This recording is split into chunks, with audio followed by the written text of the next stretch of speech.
Contracting a parasite while in another country is probably one of every traveler's worst nightmares. Getting unexpectedly sick, not knowing why, debating if it'll go away on its own, or if you should go see a doctor, and then days later, coming to find out that you have a living thing inside of your intestines is a stressful, scary, and disgusting situation. This is basically what I went through last week, and I'm making this video to share my full experience of what actually happened and what I learned from all of it. So hopefully if something like this happens to you, which I hope it doesn't, but if it does, you'll experience minimal suffering and take action quicker than I did. Or maybe you're watching this because you think you might have a parasite and you're Googling your symptoms and this video came up. And if that's the case, then definitely keep watching. Just a quick reminder that none of this is medical advice. This is all just based on my own personal experience with having a parasite. So it all started on a Thursday evening in Puerto Escondido, Mexico. My husband Nico and I went out for dinner, and I wasn't feeling particularly hungry this night, but thought I'll go anyways because yeah, it's dinner. So we shared a massive fajita plate. I ate maybe like half as much as I normally would, and then we headed back home. A couple of minutes into the walk, I felt like something was just not sitting right in my stomach, and basically told Nico like, hey, we need to pick up the pace a little here. So long story short, it turned into a marathon sprint for me back home, and that was pretty much when it all began. After using the facilities, I laid in bed and started feeling super tired. Then about 15 minutes later, this wave of nausea hit me, and I ran into the bathroom thinking I was gonna throw up, but nothing came out. Sorry if this is too much detail, but I just want to tell you the full story so you know the full truth about what it's really like having a parasite. Basically, this continued the rest of the night, and I woke up the next day feeling exhausted. I couldn't get out of bed, I had zero appetite, didn't eat anything the whole day, yet my stomach was still feeling super bloated. I had a super bad headache and stomach ache, and my whole body just felt like super toxic. I didn't actually leave the room until sunset when Nico convinced me that a little walk down to the beach would be good to get the blood circulating, which, yeah, it did make me feel a little better, but I went straight back to bed after and slept through until the next morning. This was day 3, and finally the stomach and headache had subsided and I had a little bit more energy. We decided to take a walk along the beach, and then finally around late afternoon I started to feel like, okay, food sounds okay again. So I went out and ate the first meal in almost 48 hours, which was hummus and falafel. Basically a bean-loaded meal, which in hindsight was a bad idea. More on that later. Unfortunately, after eating, I felt completely exhausted and the nausea came back, so I just went to bed again after that. The next morning, day 4, I thought my energy was back, so we went on another long walk exploring a new beach, and I felt fine up until the afternoon when I literally lost all my energy at once. Okay, at this point, I had only eaten one small meal in the last 72 hours, so that probably had something to do with it. Still, I had no appetite, but I forced myself to eat something that evening. Okay, so day 5 was kind of the turning point for me. We went out in the morning to a cafe to get some good, reliable internet so I could catch up on some work that I had missed over the last few days. And after eating a small lunch, I felt completely drained. And so again, we started walking back home so I could take a little siesta. And then I finally came to my senses.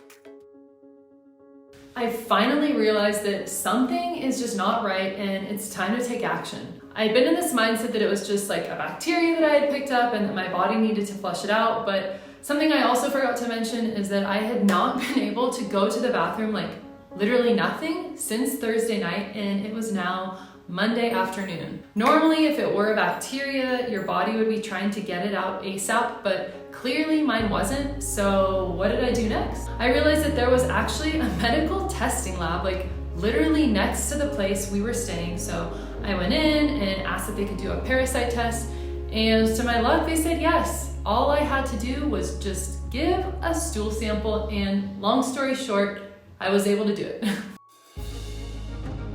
A few hours later, I had the test results, and After translating the results from the test into English, I realized that they found, are you ready for it? Trophozoites, which is the activated, growing, or vegetative state in the life cycle of the specific parasite. In this stage, they're usually growing and absorbing nutrients from their hosts. Cysts, which indicates the presence of hard shells that protect the parasites when they reach a certain stage of their life cycle. And occult blood, meaning intestinal bleeding, which is also common with parasites. I guess I need to see a doctor? This is the part where I guess I got lucky. So that night we happened to have plans to go out to dinner with some friends we had recently met who were staying at the same place as us.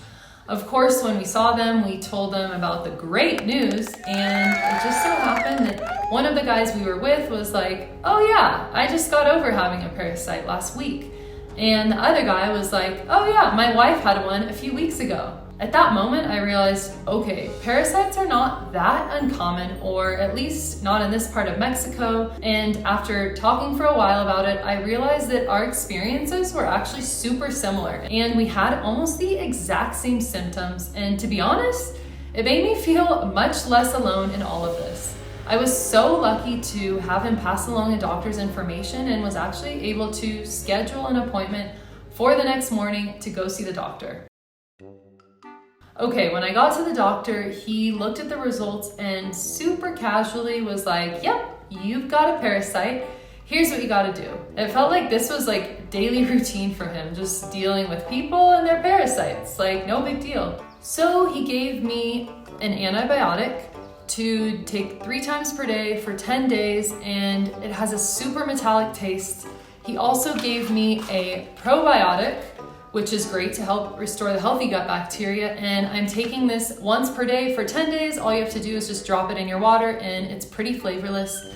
And then he also gave me 2 optional meds, one for nausea, this one, and another for gas and bloating.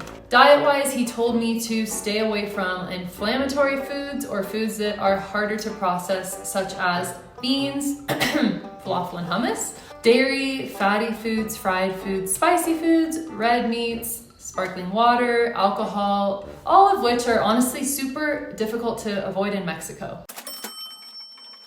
Now, in case you're wondering about what the cost was of everything, it obviously depends where in the world you are, but in my case, I paid $12.20 for the stool sample, $41.82 for the doctor's visit, and $52.61 for all the meds, which brought the total to $106.70. And fun fact, if you save all these receipts from your medical expenses, you may be able to claim them back with your travel or health insurance company, depending on who you use and what the circumstances are. I know a lot of them judge them on a case-by-case basis. I always travel with some kind of medical insurance that covers me abroad in case of any accidents or serious medical emergencies. Honestly, I'm not that concerned with a bill of $106.70, but if something more serious were to happen where I needed to be hospitalized or airlifted, for example, it could lead to tens of thousands of dollars worth of debt, and I just don't want to go there. In case you don't currently have travel insurance, I always recommend Safety Wing Nomad Insurance because of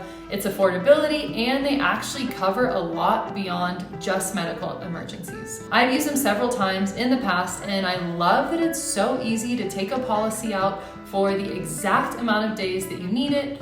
I'll leave a link in the description below where you can sign up for a policy starting at just $45 a month. And full transparency, this video is not sponsored by Safety Wing, but if you do sign up with my link, I will make a small commission, which helps to fund this channel. I also made a full video guide breaking down exactly what travel insurance is to help you determine if you even need it or not. Make sure you watch that, and I will also leave a link in the description for that below. All right, so let's talk about what happened once I started taking all of these medications. Did I feel any better? And the short answer is yes and no. It took a few days for my stomach to normalize, and the anti-nausea and anti-bloat meds did seem to help with that. However, my level of energy and appetite is still not back to normal. I'm currently on the last day of my medication, and while I am feeling much better than I did a week ago, I'm still not quite yet at 100%, and I suspect that that could be due to how strong the antibiotic is. When I read about the side effects, both loss of appetite and fatigue were on the list. Also, I'm still not eating a normal diet because I don't have much of an appetite, so that's probably also not helping with my energy levels. On top of that, when you have a parasite, you are literally sharing all of your food and nutrients with it, so it makes sense that you won't be running at your normal energy levels. So that was my parasite journey, but now you might be wondering how you can prevent getting a parasite in the first place. So most parasites are transmitted through contaminated food, water, or human-to-human contact.